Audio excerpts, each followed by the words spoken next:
આજે આંતરરાષ્ટ્રીય યોગ દિવસની વિશ્વભરમાં ધામધૂમથી ઉજવણી કરવામાં આવી રહી છે। ત્યારે ગુજરાતના રાજ્ય કક્ષાના મુખ્ય યોગ મહોત્સવનું આયોજન ગાંધીનગર જિલ્લાના માણસા ખાતે કરવામાં આવ્યું હતું। માણસાની સાયન્સ કોલેજના વિશાળ મેદાનમાં આયોજિત આ ભવ્ય અને ગરિમાપૂર્ણ કાર્યક્રમમાં મુખ્યમંત્રી ભૂપેન્દ્ર પટેલે વિશેષ ઉપસ્થિત રહી નાગરિકો સાથે સામૂહિક યોગાભ્યાસ કર્યો હતો। 12મા આંતરરાષ્ટ્રીય યોગ દિવસ નિમિત્તે આ મહોત્સવમાં હજારોની સંખ્યામાં સ્થાનિકો, યુવાનો અને વડીલો ઉત્સાહભેર જોડાયા હતા। આ વર્ષે યોગ દિવસની ઉજવણી ખાસ કરીને યોગા ફોર હેલ્ધી એજિંગ એટલે કે સ્વસ્થ વૃદ્ધત્વ માટે યોગની વિશિષ્ટ થીમ પર આધારિત રાખવામાં આવી હતી।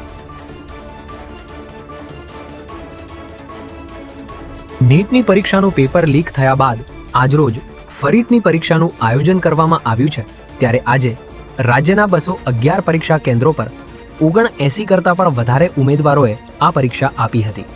અગાઉ પેપર લીક થવાના કારણે રદ થયેલી આ પરીક્ષા આજે ફરીવાર યોજાઈ હોવાથી નેશનલ ટેસ્ટિંગ એજન્સી અને સ્થાનિક પોલીસ દ્વારા ડબલ લેયર ચેકિંગ અને કડક નિયમો સાથે પરીક્ષા કેન્દ્ર પર વિદ્યાર્થીઓને કડક બાયોમેટ્રિક વેરિફિકેશન પ્રક્રિયામાંથી પસાર થયા બાદ જ પ્રવેશ આપવામાં આવ્યો હતો। તેમજ પ્રશ્નપત્રોની સુરક્ષા માટે જીપીએસ ટ્રેકિંગ સિસ્ટમ સાથેના વાહનોમાં જ પેપર કેન્દ્રો સુધી પહોંચાડવામાં આવ્યા હતા। ખાસ કરીને અમદાવાદ શહેરની વાત કરીએ તો તંત્ર દ્વારા 23 જેટલા પરીક્ષા કેન્દ્રો ફાળવવામાં આવ્યા હતા, જેમાં 10,000થી પણ વધુ વિદ્યાર્થીઓએ પરીક્ષા આપી હતી। મેઘાણીનગર વિસ્તારમાં એરપોર્ટના બહારના ભાગે ખુલ્લા મેદાનમાંથી ડીઝલ ચોરીનું કૌભાંડ ઝડપી લેવામાં આવ્યું છે।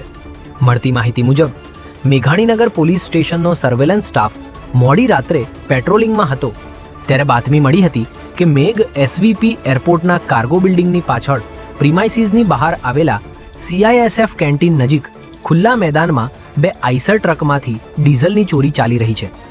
જેના આધારે પોલીસે અહીં દરોડો પાડ્યો હતો ત્યારે 3 શખ્સો આઈસર ટ્રકમાંથી પ્લાસ્ટિકની પાઇપ નાખી બાજુમાં પડેલા અન્ય છોટા હાથી વાહનમાં પ્લાસ્ટિકના કેરબા ભરી રહ્યા હોવાનું જણાઈ આવ્યું હતું।